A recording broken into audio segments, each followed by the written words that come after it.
जय हिंद मेरे साथियों, कैसे हैं आप सब? उम्मीद करते हैं अच्छे होंगे। आज हम लोग जो है बिहार डीएलएड भर्ती परीक्षा के विगत कुछ सालों के जो क्वेश्चन हम लोग लगातार करते आ रहे हैं, उसी की कड़ी में आज हम लोग जो है एक नया क्वेश्चन को जोड़ने वाले हैं। और देखिए, आज हम लोग करने वाले हैं आपके 6/4/2024 6/4/2024 के पूछे गए विज्ञान के क्वेश्चंस है ना। विज्ञान के क्वेश्चंस जो है आज हम लोग करने वाले हैं। तो देखिए, क्वेश्चंस आपका जो है पहले हिंदी है, उसके बाद आपका जो है मैथ, और बाद में जो आता है आपका 51 नंबर से जो है आपका साइंस पूछा जाता है ना। तो 51 नंबर से आज हम लोग करेंगे 70 नंबर तक। 70 नंबर तक हम लोग करके आज जो है पूरा साइंस को क्या करेंगे, जो है देखने का और समझने का प्रयास करेंगे कि क्वेश्चंस कैसे कैसे पूछे जाते हैं ना, किस प्रकार से क्वेश्चंस आते हैं। तो चलिए शुरुआत करते हैं आज का क्वेश्चंस। और आज का क्वेश्चन जो है दोस्तों बहुत ही शानदार क्वेश्चंस है।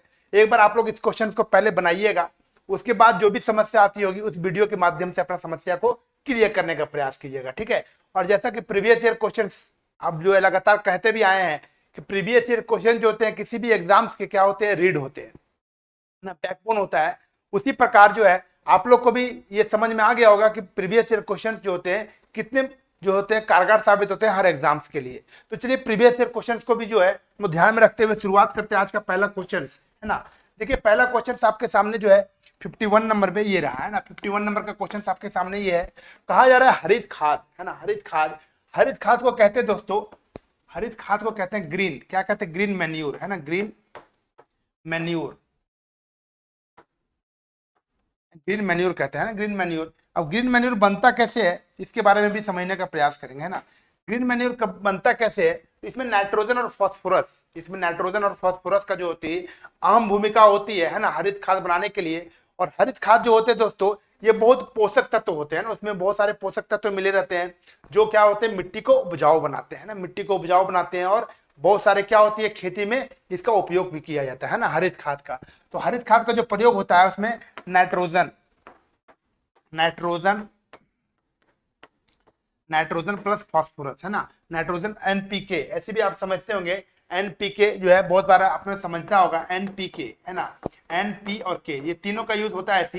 लेकिन यहाँ पे आपको एनपीके का ऑप्शन नहीं दिया हुआ है ना। नाइट्रोजन, फास्फोरस और पोटेशियम तीनों यूज होता है, लेकिन आपका तीन को ऑप्शन नहीं दिया हुआ है, जिसके कारण हम लोग जो है नाइट्रोजन और फास्फोरस के बारे में हम लोग चर्चा कर रहे हैं, ठीक है।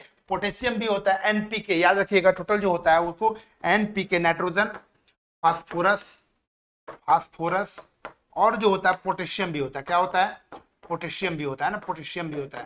तो यहाँ पे आपको ऑप्शन जो है नहीं दिया हुआ है, ठीक है। तो यहाँ पे नाइट्रोजन और फास्फोरस जो होगा आपका बिल्कुल सही उत्तर आपका होगा है ना। ए इसका जो है बिल्कुल कटिंग सही उत्तर हो जाएगा, ठीक है। सटीक और जो है बिल्कुल सही उत्तर आपका ए हो जाएगा, ठीक है। चलिए हम लोग आगे क्वेश्चन पे चलते हैं। नेक्स्ट क्वेश्चन आपके सामने 52 नंबर है ना, 52 नंबर क्वेश्चन है। और 52 नंबर क्वेश्चन कह रहा है दोस्तों, समीकरण क्या दिया हुआ है, एक समीकरण दिया हुआ है यानी इक्वेशन दिया हुआ है। और उस इक्वेशन से हम लोग जो है समझने का प्रयास करेंगे कि क्या हो रहा है, संयोजन किसको कहते हैं है ना, वियोजन किसको कहते हैं, विस्थापन किसको कहते हैं, और सिर्फ और द्विविस्थापन किसको कहते हैं, ये हम लोग समझने का प्रयास करेंगे। तो संयोजन का मतलब होता है जोड़, क्या होता है, जोड़। वियोजन का मतलब होता है टूटना, क्या होता है, टूटना, टूटना। इसका मतलब होता है जोड़ना है ना, जोड़ना होता है। और द्विविस्थापन का मतलब होता है विस्थापन। विस्थापन का मतलब होता है एक जगह से दूसरे जगह पे जाना, लेकिन द्विविस्थापन का मतलब हो गया कि दो बार जाना है ना, दो चीजों को जानना इधर उधर, यानी आयनों का आदान प्रदान। इसमें जो होता है आयनों का ज्यादा दो बार है ना, आयनों का आदान प्रदान होता है ना, आयनों का आदान प्रदान होता है ना, आयनों का आदान प्रदान होता है, इसी को कहते हैं।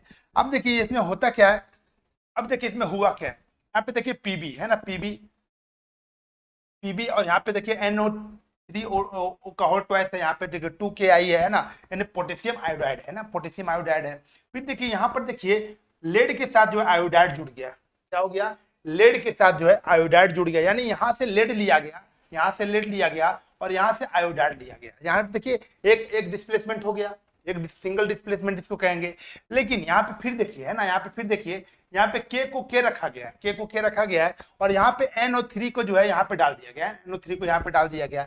इसका मतलब हो गया कि एक बार यहाँ पे डिस्प्लेसमेंट हुआ, फिर दूसरा डिस्प्लेसमेंट एक बार और हो गया है ना, दो डिस्प्लेसमेंट हुआ, इसलिए इसका नाम रखा गया डबल डिस्प्लेसमेंट, इसी का नाम रखा गया डबल डिस्प्लेसमेंट, ठीक है। तो आपको यहाँ पे समझ में आ रहा होगा कि डबल डिस्प्लेसमेंट किसको कहते हैं। अब वियोजन जो होता है, देखिए आप CO2 के बारे में बोलते हैं ना, CO2।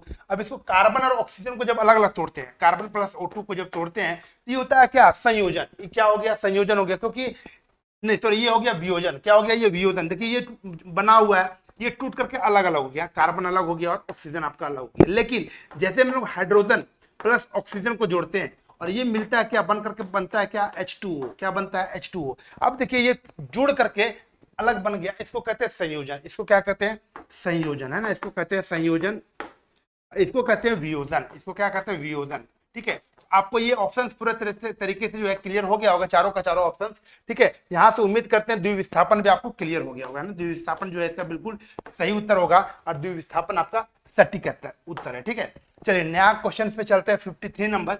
और 53 नंबर क्वेश्चन जो है आपके सामने, देखिए आपके सामने जो क्वेश्चन कह रहा है 53 नंबर का, बहुत ही जबरदस्त क्वेश्चन है और कह रहा है ये आवर्त सारणी से संबंधित है। आवर्त सारणी के बारे में आपने जानते होंगे, आवर्त सारणी और आधुनिक आवर्त सारणी में बस इतना अंतर है कि आधुनिक आवर्त सारणी जो है मोसले ने दिया था और आधुनिक आवर्त सारणी ने दिया था वो आपका मेंडलीफ ने दिया था। आवर्त सारणी जो दिया गया था मेंडलीफ ने दिया था और उन्होंने कहा था परमाणु द्रव्यमान के अनुसार परमाणु संख्या को क्या होना चाहिए, सजाना चाहिए, है ना।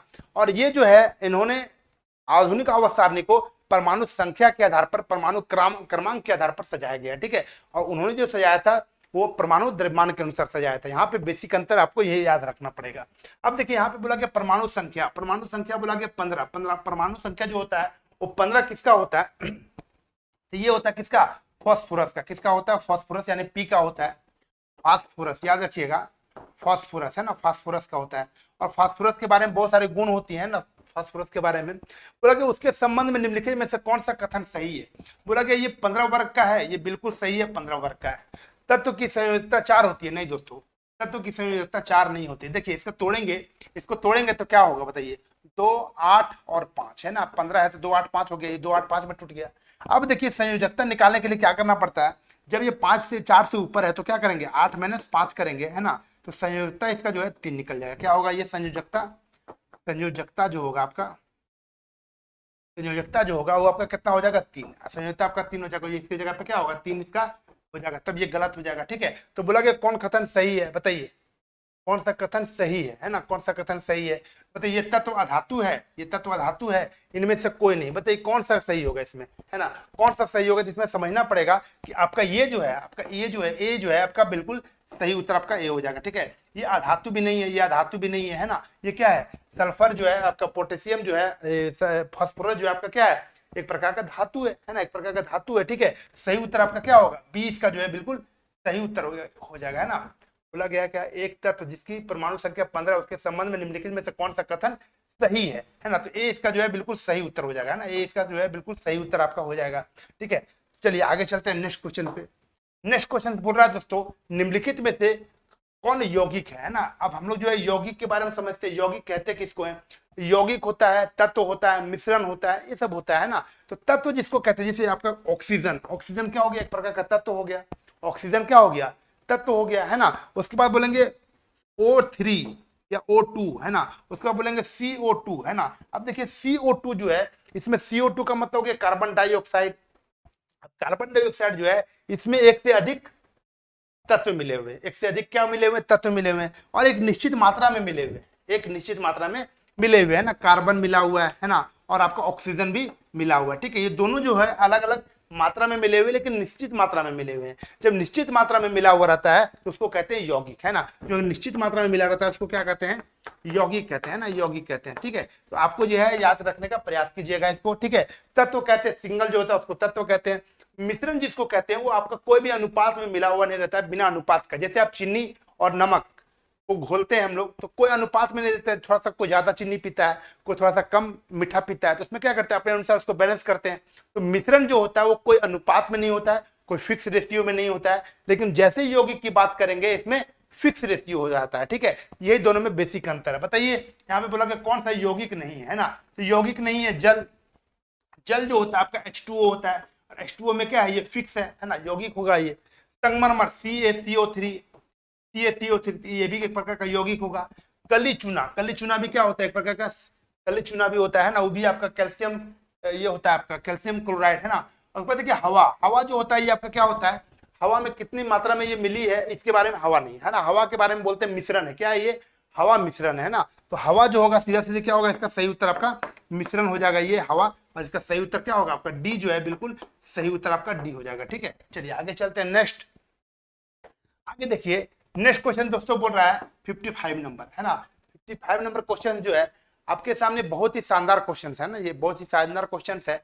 इसको बोलते हैं साइकस, साइकस और पाइनस। देखिए, निम्नलिखित में से किससे जीवित जीवाश्मों के अंतर्गत वर्गीकृत किया गया है ना, वर्गीकृत किया गया है। तो बताइए पाइनस है ना, सेलोजिनेला और साइकस। देखिए साइकस जो है, साइकस जो है एक प्रकार का क्या है, जीवित है ना, एक प्रकार का क्या है, साइकस जो है जीवित जीवाश्म है। क्या है ये? जीवित जीवाश्म इसको कहा जाता है, जीवित जीवित जीवाश्म है ना, इसी को कहते हैं हम लोग जीवित जीवाश्म है ना, साइकस। साइकस का यूज कहां पे देखते होंगे आपने, खाया होगा ये आपका साबूदाना, खाया होगा साबूदाना है ना। साबूदाना में जो होता है एक प्रकार का साइकस ही पाया जाता है साबूदाना में, है ना। साबूदाना आपने खाया होगा, साबूदाना का पापड़ भी खाया होगा, साबूदाना है ना। साबूदाना जब खाए होंगे उसमें एक प्रकार का वो साइकस ही है। क्या एक प्रकार का साइकस ही है ना। तो आपको जो है बिल्कुल यहाँ पे सही उत्तर क्या होगा, बी इसका जो होगा बिल्कुल सही और सटीक उत्तर आपका बी हो जाएगा। ठीक है, बी जो होगा इसका बिल्कुल सही उत्तर हो जाएगा। ठीक है, आगे देखिए दोस्तों, बोला गया है गोल्जी उपकरण। क्या बोला गया? गोल्गी उपकरण। गोल्गी को ही गोल्जी बोला जाता है, और गोल्जी उपकरण के बारे में समझते हैं। सबसे पहले समझते हैं गोल्जी उपकरण जो होता है, गोल्जी का खोज किसने किया था, है ना।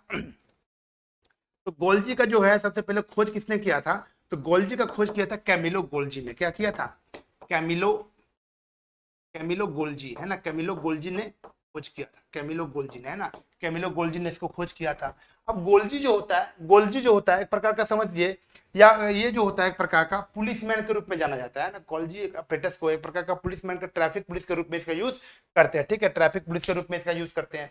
ये जो होता है दोस्तों, ये जो होता है आपका प्रोकैरियोटिक होता है। क्या होता है? ये पूरा का पूरा जो होता है प्रोकैरियोटिक होता है। कैसा होता है? ये प्रोकैरियोटिक होता है। ठीक है, अब देखिए इसका जो है नील हरित शैवाल, इसका जो है सही उत्तर आपका होगा नील हरित शैवाल। नील हरित शैवाल क्या होता है? प्रोकैरियोटिक है ना, प्रोकैरियोटिक, प्रोकैरियोटिक है ना, प्रोकैरियोटिक होगा ये है ना, प्रोकैरियोटिक है ना, प्रोकैरियोटिक याद रखिएगा। उसके बाद ये क्या होता है, इसके अंदर जो होता है साइनोबैक्टीरिया पाया जाता है। क्या पाया जाता है? साइनोबैक्टीरिया, याद रखिएगा, साइनोबैक्टीरिया है ना, साइनोबैक्टीरिया, साइनोबैक्टीरिया इसी में पाया जाता है। ठीक है, इतने सारे जो गुण होते हैं है ना, नील हरित शैवाल में होते हैं, नील हरित शैवाल में होते हैं। तो गोल्जी उपकरण की कमी जो होती है नील हरित शैवाल में ज्यादा पाया जाता है। बाकी जिगर की कोशिकाएं, उच्च पौधे, यीस्ट, इस सब में जो है उसमें कमी नहीं पाया जाता। ठीक है, सही उत्तर आपका क्या होगा? सी इसका जो होगा बिल्कुल सही और सटीक उत्तर आपका हो जाएगा। ठीक है, तो ये सब जो क्वेश्चन आपको कराए जा रहे हैं बिल्कुल एकदम ओरिजिनल क्वेश्चन है ना। और आपको जो है ये क्वेश्चन जो है इसी से आपको मिलता जुलता क्वेश्चन आपको एग्जाम में भी देखने के लिए मिलेंगे, है ना। और ये दोस्तों ये एग्जाम में जो आपको मिलेंगे बिल्कुल इसी से जो है आपके डिस्कशन से भी क्वेश्चन जो है वहां से मिले हुए रहेंगे। ठीक है, इसीलिए जो है ये वीडियो जो है बहुत ही कारगर आपके लिए साबित होने वाला है। जब भी आप इस वीडियो को देखें एक बार जो है इसका सोल्यूशन को भी देखने का प्रयास करें, सोल्यूशन से मिलता जुलता आपका जो है ये पूरा मिलेगा। ठीक है, चलिए आगे चलते हैं नेक्स्ट क्वेश्चन पे। बोला कि इनमें से कौन पारिस्थितिक तंत्र का घटक नहीं है, पारिस्थितिक तंत्र का घटक नहीं है। तो पारिस्थितिक तंत्र सबसे पहले बनता किससे किससे है, पारिस्थितिक तंत्र जो होता है किससे किससे मिलकर बनता है। तो देखिए सबसे पहले बोलते हैं अजैविक कारण, ऑप्शन दिया हुआ मनुष्य, उसके बाद दिया हुआ जैविक कारक। तो बताइए क्या होगा इसका आंसर, सही उत्तर जो होगा इसमें क्या हो जाएगा। ठीक है, तो सही उत्तर इसमें देखिएगा, इसमें हो जाएगा जैविक कारक। पारिस्थितिक में जो है सभी चीज रहते हैं, जैविक और अजैविक दोनों रहते हैं ना, जैविक और अजैविक जो है दोनों रहते हैं। अजैविक, अजैविक उसको कहते हैं दोस्तों जो है जैसे आपका प्लास्टिक हो गया है ना, जो जैविक रूप से गलते सड़ते नहीं है ना, जैविक रूप से गलते सड़ते नहीं है उसको कहते हैं अजैविक। और जैविक जो होता है, जैविक एक प्रकार का ऑर्गेनिक हो गया है ना, और ये हो गया आपका इनऑर्गेनिक, इनऑर्गेनिक हो गया। मनुष्य भी जो है ये भी आपका पारिस्थितिक तंत्र के अंतर्गत आता है। लेकिन जब यहाँ बोला गया कौन सा नहीं आता है, तो बिल्कुल डी इसका जो होगा बिल्कुल सही उत्तर आपका डी हो जाएगा, इनमें से कोई नहीं होगा ना, डी इसमें जो है सही उत्तर आपका डी हो जाएगा, क्योंकि तीनों का तीनों जो है ना, तीनों का तीनों जो है पारिस्थितिक तंत्र में ही आता है। ठीक है, तीनों का तीनों पारिस्थितिक तंत्र में ही आता है, इसलिए इसका जो उत्तर होगा आपका डी इसका जो है बिल्कुल सही उत्तर हो जाएगा। चलिए अब आगे चलते हैं दोस्तों नेक्स्ट क्वेश्चन पे, और नेक्स्ट क्वेश्चन आपके सामने ये रहा, रंध्र। रंध्र के बारे में कई बार हम बता चुके हैं कि रंध्र जो होता है क्या होता है ना, रंध्र क्या होता है। तो रंध्र को ही हम लोग कहते हैं अस्टोमाटा। क्या कहते हैं? अस्टोमाटा कहते हैं ना, रंध्र को अस्टोमाटा कहते हैं। आप देखेंगे पौधे का पत्ती है ना, पत्ती देखे होंगे ऐसे आप लोग, पत्ती देखे होंगे। अब पत्ती में जो होते हैं बड़े बड़े छोटे छोटे छिद्र होते हैं, छोटे छोटे छिद्र होते हैं ना, बहुत जो है पोर होते हैं, छोटे छोटे पोर होते हैं ना, छोटे छोटे जो है पोर होते हैं हर जगह पे, पूरा पत्ती में ही होता है, पूरा पत्ती में होता है पोर, है ना। उस पोर को कहते हैं रंध्र। क्या कहते हैं? उस पोर को कहते हैं रंध्र। अब समझ में आ गया होगा कि रंध्र किसको कहते हैं, ठीक है। अब बोला गया कि रंध्र के छिद्रों को खुलना, अब ये तो खुलता भी होगा, हवा पानी लेने के लिए तो खुलता होगा ना, बिल्कुल खुलता है, हवा पानी ये सब आते रहता है। और इसमें देखिएगा एक सेल रहता है जिसको कहते हैं गार्ड सेल। क्या कहते हैं? Guard cell. हम बताए थे गार्ड सेल के बारे में कि हर घर में एक गार्ड होता है। क्या होता है? गार्ड होता है, देखते होंगे आप, है ना। गार्ड के रूप में काम करता है। वो क्या करता है ना, अंदर और बाहर आने वाले को नियंत्रण में रखता है ना। जो बाहर जाना चाहता होगा उसको बाहर रख जाने के लिए देता है, जो अंदर आना चाहते होंगे उसको अंदर आने के लिए देता है। तो गार्ड का काम ही होता है ना। तो गार्ड जो होता है, जब इसमें गार्ड आता है ना, जब इसमें गार्ड आता है तो उसको कहते हैं गार्ड सेल। क्या कहते हैं?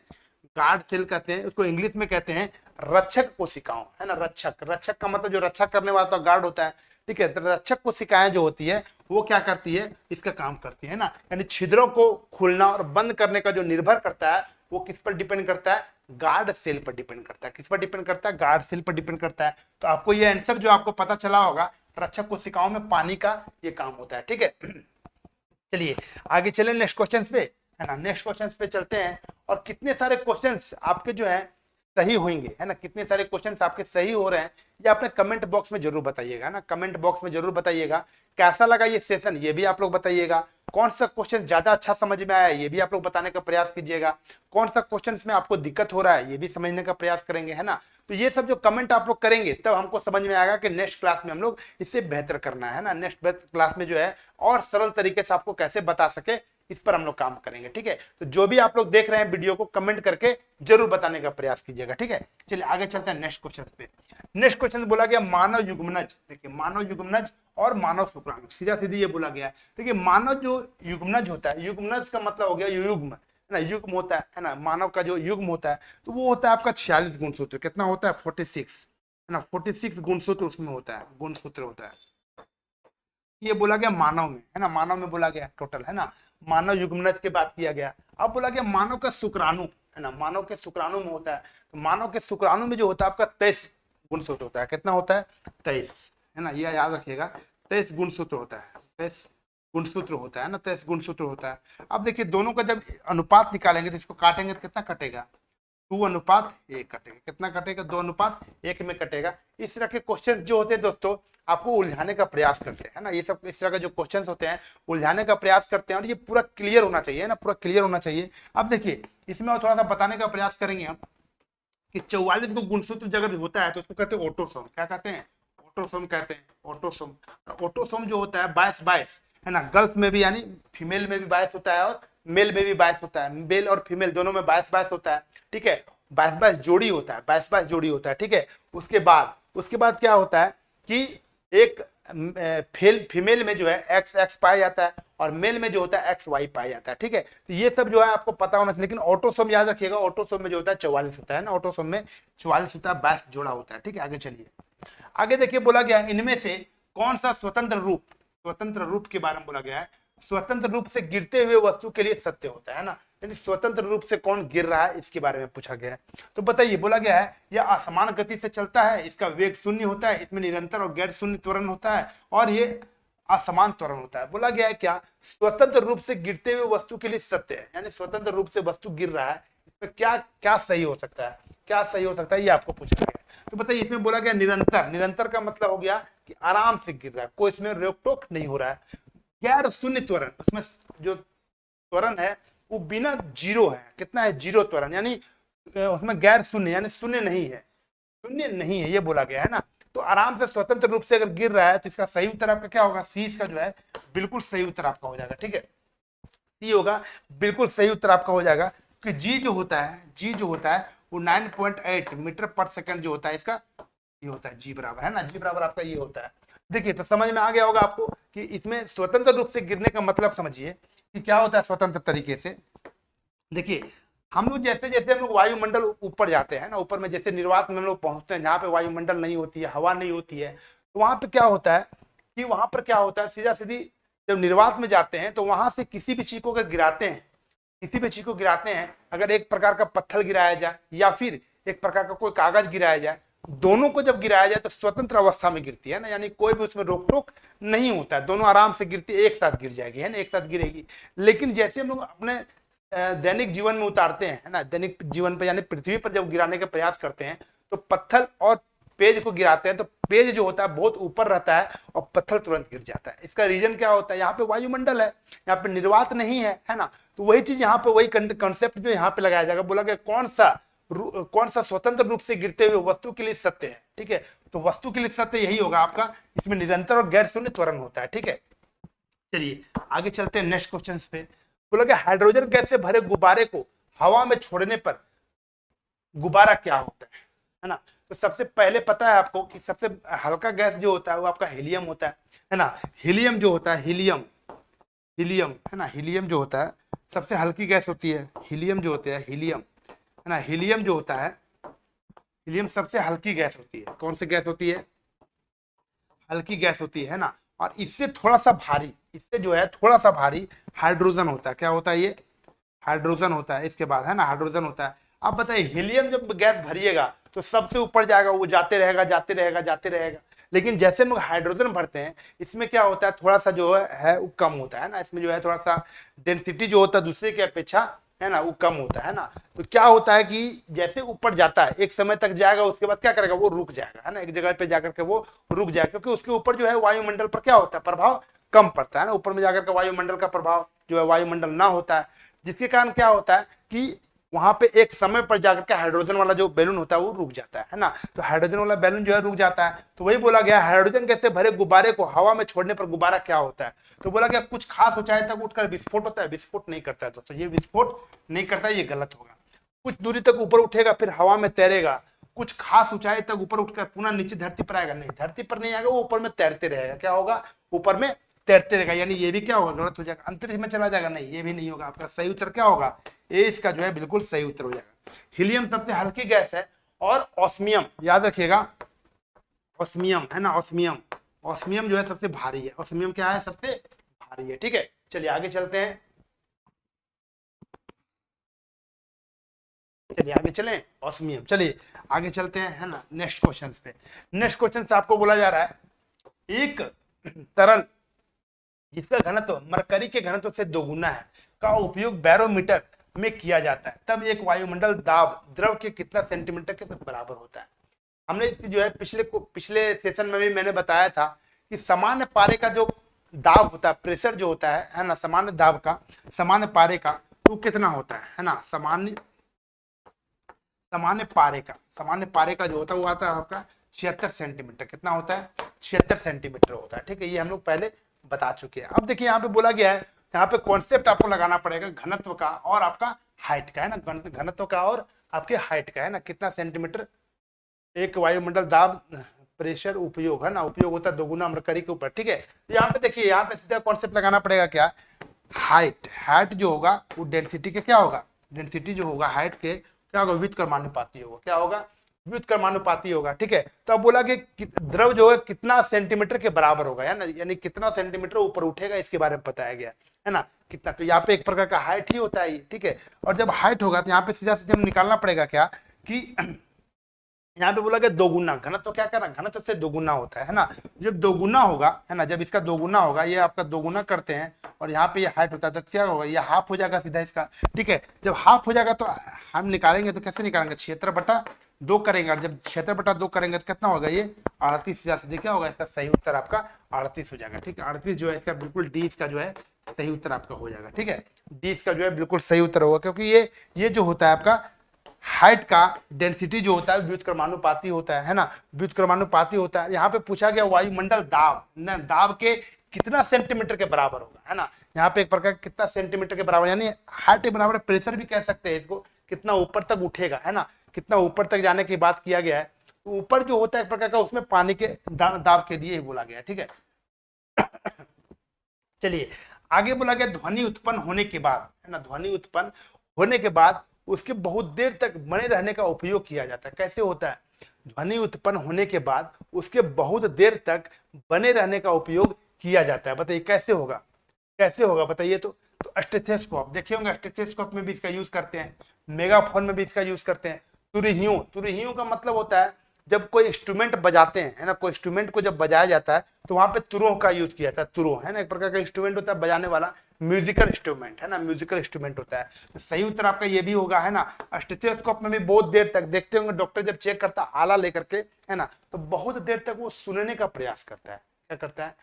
बहुत देर तक वो सुनने का प्रयास करता है ना, ताकि क्या करे, उसको अच्छे तरीके से सुनाई पड़े। ठीक है। मेगाफोन, मेगाफोन के बारे में, ये मेगाफोन का मतलब होता है माइक, एक प्रकार का क्या होता है ये माइक, है ना। एक बार जब बोलते हैं देखते हैं इको के रूप में आपको जो है सुनाई पड़ता है। इको, इको का मतलब हो गया कि 2-3 बार 4 बार रिपीट करना।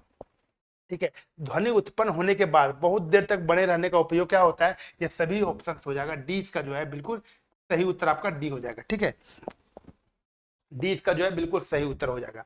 आगे चलते हैं नेक्स्ट क्वेश्चन पे, और नेक्स्ट क्वेश्चन आपके सामने 64 नंबर, है ना, 64 नंबर क्वेश्चन कह रहा है इनमें से कौन सा प्राकृतिक संसाधन नहीं है। अब प्राकृतिक संसाधन जो है बहुत ही इजी क्वेश्चन है ये, है ना, और ये सब क्वेश्चन जो है आपको उत्तर देनी चाहिए ना, इसमें उत्तर देनी चाहिए।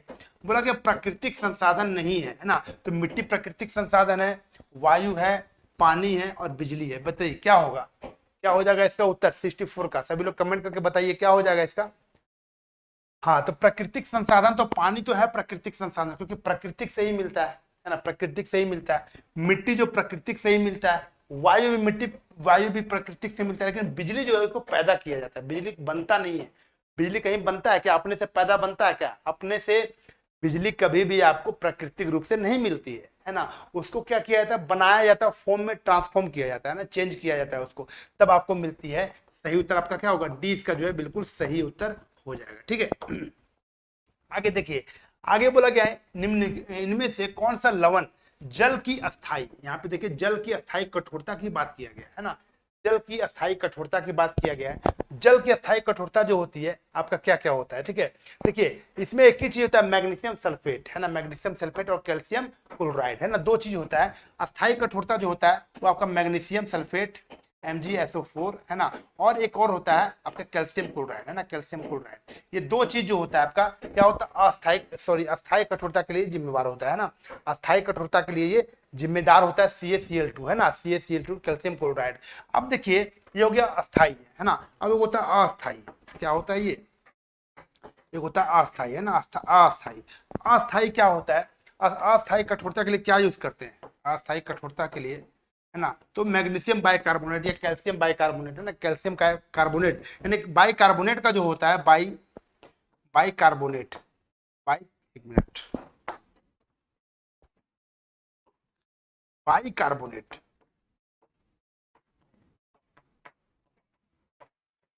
बाइकार्बोनेट जो होते हैं, बाइकार्बोनेट ये आपको मिला करके, ये जो होती है इसके साथ कुछ भी मिला सकते हैं बाइकार्बोनेट के, मैग्नीशियम हो या कैल्शियम हो, लेकिन बाइकार्बोनेट का जो प्रोडक्ट होता है ये आपके अस्थायी होते हैं ना, ये आपके अस्थायी होते हैं और अस्थायी, ये आपको पूछा जाता है, ध्यान रखिएगा। ठीक है, चलिए आगे चलते हैं। नेक्स्ट बोला गया चिपको आंदोलन, है ना, चिपको आंदोलन से संबंधित क्वेश्चन पूछा गया है और ये बहुत बार बताया गया दोस्तों। चिपको आंदोलन जो है ये बहुत बार बताया गया है चिपको आंदोलन के बारे में, और चिपको आंदोलन जो है आपको समझना पड़ेगा कि चिपको आंदोलन कहते हैं किसको। देखिए चिपको आंदोलन एक 1970 में है, 1970 में शुरू किया गया था ना, 1970 में शुरू किया गया था, और 1970 में शुरू करके ये बताया गया था कि पर्यावरण को अगर बचाना है, पर्यावरण को अगर बचाना है तो आपको क्या करना पड़ेगा, पेड़ को बचाना पड़ेगा, है ना, पेड़ को बचाना पड़ेगा। उसी समय जो है सुंदरलाल बहुगुणा जो थे इसके प्रणेता थे, क्या थे? सुंदरलाल बहुगुणा, है ना, सुंदरलाल बहुगुणा जो थे इसके प्रणेता थे। और इन्होंने क्या कहा, उन्होंने कहा कि पेड़ को अगर नहीं बचाइएगा तो आने वाला जीवन में क्या होगा, समस्या संकट में पड़ सकता है ना, समस्या जो है गहरा सकता है। उन्होंने क्या किया, बोला कि पेड़ को बचाइए। पेड़ को बचाने के लिए कैसे, तो पेड़ से चिपक जाइए। सभी लोग क्या कीजिए, जब कोई काटने के लिए आए पेड़ को, तो पेड़ से क्या करना, अपने अंदर में समेट लेना, है ना, उसको जो है अपने अंदर में समेट लेना, ताकि पेड़ को काटने वाला क्या हो जाए, वो चले जाए ना, वो काट ना पाए। इसके लिए जो है उन्होंने चिपको आंदोलन नाम का एक आंदोलन शुरू किया, जिसको कहते हैं चिपकना। क्या कहते हैं? चिपकना, यानी पेड़ से चिपकना, है ना, इसको कहते हैं पेड़ से चिपकना, पेड़ से चिपकना। ये आपका आंदोलन हो गया था, चिपकना, है ना। और ये शुरू कहाँ किया गया था? ये शुरू किया गया था आपको उत्तराखंड में, है ना, उत्तराखंड के नैनी में, उत्तराखंड के नैनी में ये शुरू किया गया था। ठीक है, चलिए बहुत सुंदर। यहाँ तक आपको जो है तो वृक्ष को बचाने के लिए किया गया था, कि वनों की कटाई के लिए नहीं। ये इसका जो है बिल्कुल सही उत्तर हो जाएगा। ठीक है, चलिए आगे चलते हैं नेक्स्ट क्वेश्चन पे। नेक्स्ट क्वेश्चन आपके सामने कह रहा है कच्छ और खंभात की खाड़ी में किस प्रकार की ऊर्जा के विकास की संभावनाएं होती है।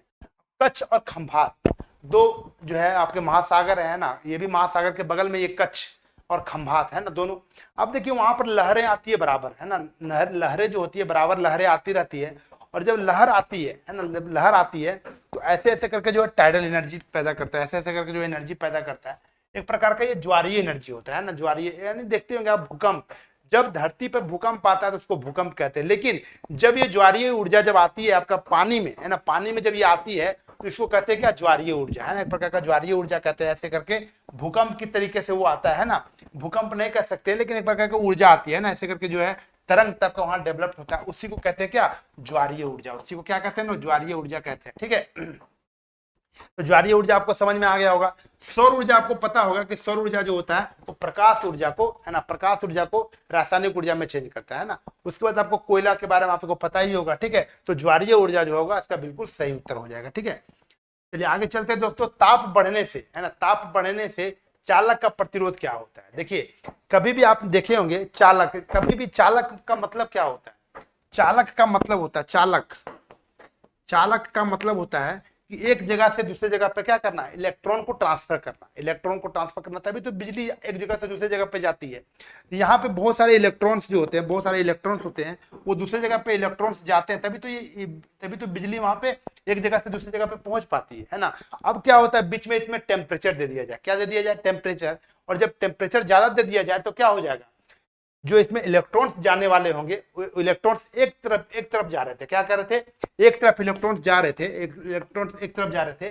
जब इसमें हिट देंगे तो क्या होंगे, इधर उधर जाना शुरू करेंगे है ना, इधर उधर जब जाना शुरू करेंगे तो उसके कारण क्या होगा, इलेक्ट्रिक में जाने में बाधा पहुंचेगी, इलेक्ट्रिक पहुंचने में क्या होगी, बाधा पहुंचेगी, और वो प्रतिरोध के रूप में जाना जाएगा। क्या जाना जाएगा, प्रतिरोध के रूप में है ना, प्रतिरोध के रूप में वो जाना जाएगा। ठीक है, इसी के लिए कहते हैं उसको प्रतिरोध। क्या कहते हैं, प्रतिरोध का मतलब होता है विरोध है ना। तो इलेक्ट्रॉन्स जो होते हैं अपने टारगेट पर नहीं जा पाते हैं, और क्या करते हैं, गर्मी के कारण इधर उधर भागना शुरू करते हैं, जिसके कारण जो होता है विरोध पहुंचता है, एक जगह से दूसरी जगह पर जाने में उसको विरोध महसूस होता है, उसी को कहते हैं प्रतिरोध। उसी को क्या कहते हैं, प्रतिरोध। तो आपको यह बात भी समझ में आ गया होगा कि ताप बढ़ने से चालक का प्रतिरोध बढ़ जाता है, ये बात आपको क्लियर हो गया होगा। ठीक है, चलिए आगे चलते हैं। नेक्स्ट बोला कि डायनेमो, आप देखे होंगे डायनेमो को है ना, डायनेमो क्या करता है, घूमता है, डायनेमो घूमता है तो यांत्रिक ऊर्जा को विद्युत ऊर्जा में चेंज करता है। क्या करता है वो, यांत्रिक ऊर्जा को विद्युत ऊर्जा में चेंज करने का प्रयास करता है। लेकिन विद्युत मोटर जो होता है विद्युत ऊर्जा को है ना, विद्युत ऊर्जा को यांत्रिक ऊर्जा में चेंज करता है ना, विद्युत ऊर्जा को यांत्रिक ऊर्जा में चेंज करता है। इसको कहते हैं क्या, विद्युत मोटर। क्या कहते हैं इसको, विद्युत मोटर कहते हैं ना, इसको विद्युत मोटर कहते हैं। रासायनिक ऊर्जा को विद्युत ऊर्जा में चेंज करता है, इसको क्या करते हैं बताइए, रासायनिक ऊर्जा में इसको कहते हैं बैटरी है ना, बैटरी यानी सेल, बैटरी यानी सेल कहते हैं ना, बैटरी यानी सेल कहते हैं। ठीक है, तो ये सब आपको समझना पड़ेगा। सही उत्तर आपका क्या होगा, ए इसका जो है बिल्कुल सही उत्तर आपका हो जाएगा। ठीक है, आगे चलिए देखिए नेक्स्ट क्वेश्चन पे। नेक्स्ट क्वेश्चन बोल रहा है रेटिना प्रकाश को परिवर्तित करती है, रेटिना प्रकाश को परिवर्तित करती है कैसे। ठीक है, तो देखिए रेटिना जो होती है आपको पता है, प्रकाश की प्रतिबिंब, प्रकाश में जो प्रकाश का जो प्रतिबिंब बनता है हमारी आंखों पर, वो कहां पे बनता है, तो रेटिना पर ही बनता है। ठीक है, रेटिना पर बनता है। ठीक है, रेटिना पर बनता है। ठीक है, तो ये आपको समझना पड़ेगा कि रेटिना क्या होता है। देखिए हम लोग जब आंख से देखने का प्रयास करते हैं ना, आंख से देखने का प्रयास करते हैं ऐसे, ठीक है, तो यहाँ पे जब ऐसे यहाँ पे बनता है नॉर्मल, यहाँ पे जो नॉर्मल बनता है, यहाँ पे जो नॉर्मल बनता है वो आपका क्या बनता है, प्रतिबिंब बनता है, प्रतिबिंब बनता है। प्रतिबिंब कहाँ बनता है, रेटिना पर ही बनता है। ठीक है, प्रतिबिंब जो बनता है,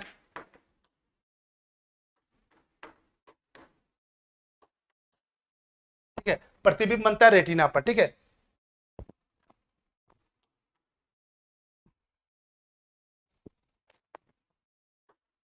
ठीक है, तो प्रतिबिंब रेटिना पर बनता है। तो आपको पता होना चाहिए रेटिना जो होती है प्रकाश को परिवर्तित करती है। क्या करती है, परिवर्तित करती है। तो परिवर्तित किस प्रकार करती है, सिग्नल पर, सिग्नल पर N5।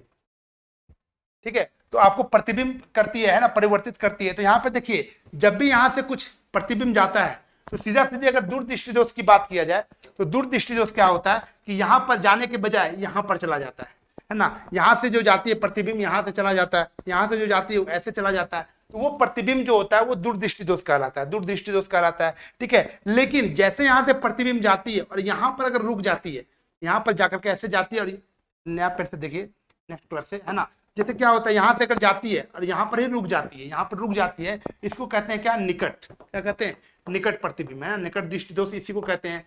और ये जो होता है आपका दूरदृष्टि दोष होता है, क्या होता है, ये दूरदृष्टि दोष कहते हैं, है ना, क्योंकि यहाँ पर, और ये जो होता है आपका नॉर्मल होता है, क्या होता है, ये नॉर्मल होता है। अब ये जो प्रक्रिया होती है पूरे का पूरा रेटिना पर होती है, कहाँ होती है, रेटिना पर होती है। ठीक है, और रेटिना पर जो होती है इसी कारण क्या कहते हैं, ये विद्युत सिग्नल होता है, क्या होता है, ये विद्युत सिग्नल, हमारे जो प्रतिबिंब को ट्रांसफर करने का एक विद्युत सिग्नल है। ठीक है, तो यहाँ पर आपको समझ में आ गया होगा कि विद्युत सिग्नल जो होता है कैसे प्रतिबिंब बनता है। ठीक है, अब प्रतिबिंब कैसे बनता है ये बात आपको समझ में आ गया होगा। ठीक है, रेटिना प्रकाश को परिवर्तित किस प्रकार करती है, तो विद्युत सिग्नल के अनुसार करती है। ठीक है, तो यहाँ पे आपको ये बात 20 का जो होगा बिल्कुल सही उत्तर हो जाएगा। ठीक है, 20 को जो है बिल्कुल सही उत्तर हो जाएगा। अब देखिए आगे, है ना, आपका जो है क्वेश्चन यहाँ पे समाप्त हो गया है ना, 20 क्वेश्चन आपके समाप्त हो गए हैं। आपका कितना मार्क्स आया 20 क्वेश्चन में से, एक बार आप लोग कमेंट करके जरूर बताने का प्रयास कीजिएगा। अब देखिए आगे आया यूनिट टेस्ट पास, है ना, यूनिट टेस्ट पास। अब इसमें आपको 5000 से प्लस क्वेश्चंस मिलते हैं, 5000 से प्लस जो है आपको एग्जाम मिलते हैं, टेस्ट पेपर मिलते हैं। और ये टेस्ट जो होते हैं अलग अलग एग्जाम्स के भी होते हैं। ठीक है, तो आप अगर चाहते हैं कि अपनी तैयारी को बेहतर बनाए, है ना, अपनी तैयारी को और अच्छा से तैयार करें, तो आपको इस टेस्ट पास में जरूर जुड़े, है ना। और आगे देखिए, इसको जुड़ने के लिए आपको यूनिक ज्ञान ऑफिशियल ऐप के माध्यम से प्ले स्टोर में जाकर के डाउनलोड कर सकते हैं और इसका लाभ उठा सकते हैं।